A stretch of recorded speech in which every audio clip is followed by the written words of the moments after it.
Serial तुमसे तुम तक में आ गया है एक बहुत बड़ा अपडेट दोस्तों। जी हाँ, पिछले एपिसोड में आपने देखा अन्नू ने आर्या से गुस्से में कह दिया कि उसने उसका दिल कभी नहीं समझा।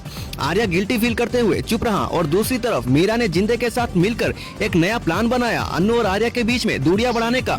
अगली सुबह अन्नू ऑफिस पहुंचती है, लेकिन उसके चेहरे से साफ है कि उसका मूड बिल्कुल ऑफ है। वह चुपचाप अपने डेस्क पर बैठ जाती है।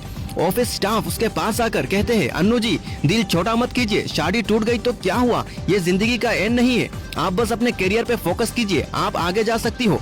अन्नू हल्का सा मुस्कान देती है, लेकिन अंदर से टूटी हुई होती है। तभी वो एक पैकेट निकालती है और मीरा के डेस्क पर रख देती है और बोलती है, ये लो मीरा मैडम, ये 2 लाख जो मैंने आपसे अपनी शादी के लिए उधार लिए थे, आज मैं सब चुका रही हूँ।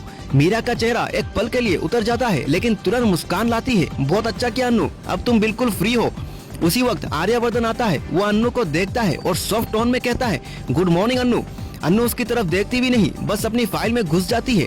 आर्या का दिल चुपके से दुख जाता है। वही मीरा एक नई चाल चल देती है दोस्तों। जी हाँ, मीरा अपनी कुर्सी से उठकर अन्नू के पास आती है और बोलती है, अन्नू आज राजनंदिनी साड़ी का प्रेजेंटेशन है, मैं चाहती हूँ कि तुम प्रेजेंटेशन दो। अन्नू तुरंत घबरा जाती है और बोलती है, नहीं मीरा जी, ये मैं कैसे कर सकती हूँ, मैं कभी प्रेजेंटेशन नहीं दिया, ना ही तैयार की है, मुझे ये सब नहीं होगा। मीरा जिद्दी अंदाज में कहती है, नहीं अन्नू, तुम्हें करना ही पड़ेगा, इन्वेस्टर को इम्प्रेस करना तुम्हारी जिम्मेदारी है, और अगर तुमने उन्हें खुश नहीं किया तो तुम्हारे साथ बहुत बुरा होगा। अन्नू का रंग उड़ जाता है, उसके पैर कांपने लगते हैं, पर मजबूरी में वो हाँ कर देती है। अन्नू की परेशानी, अन्नू अपने डेस्क पर बैठ के प्रेजेंटेशन की फाइल खोलती है, लेकिन उसे कुछ समझ नहीं आता। उसके हाथ कांप रहे होते हैं, आंखों से आंसू टपक पड़ते हैं। वो तुरंत अपने पापा को फोन करती है और बोलती है, पापा मुझे समझ नहीं आ रहा, मैं प्रेजेंटेशन कैसे दूंगी, ये साड़ी का डिजाइन, इनकी क्वालिटी, इनका काम मैं कैसे बता पाऊंगी इन्वेस्टर को।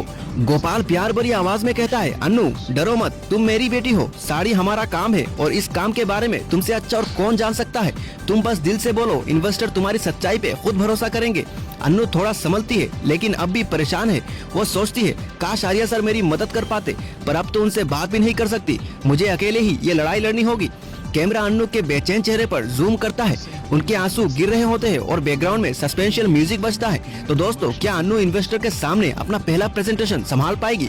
क्या मीरा की चाल अन्नू को तोड़ देगी या उसे और मजबूत बनाएगी? और क्या आर्या चुप रह पाएगा या अन्नू की मुश्किल में उसका साथ खड़ा होगा? जानिए दोस्तों अगले अपडेट में। तो अगर आपको सीरियल तुमसे तुम तक के हर एक अपडेट सबसे पहले पाने हो तो हमारे चैनल को फॉलो करें, लाइक करें और कमेंट में अपनी राय जरूर बताएं दोस्तों। नमस्कार। गोपाल प्यार भरी आवाज में कहता है, अन्नू डरो मत, तुम मेरी बेटी हो, साड़ी हमारा काम है और इस काम के बारे में तुमसे अच्छा और कौन जान सकता है। तुम बस दिल से बोलो, इन्वेस्टर तुम्हारी सच्चाई पे खुद भरोसा करेंगे।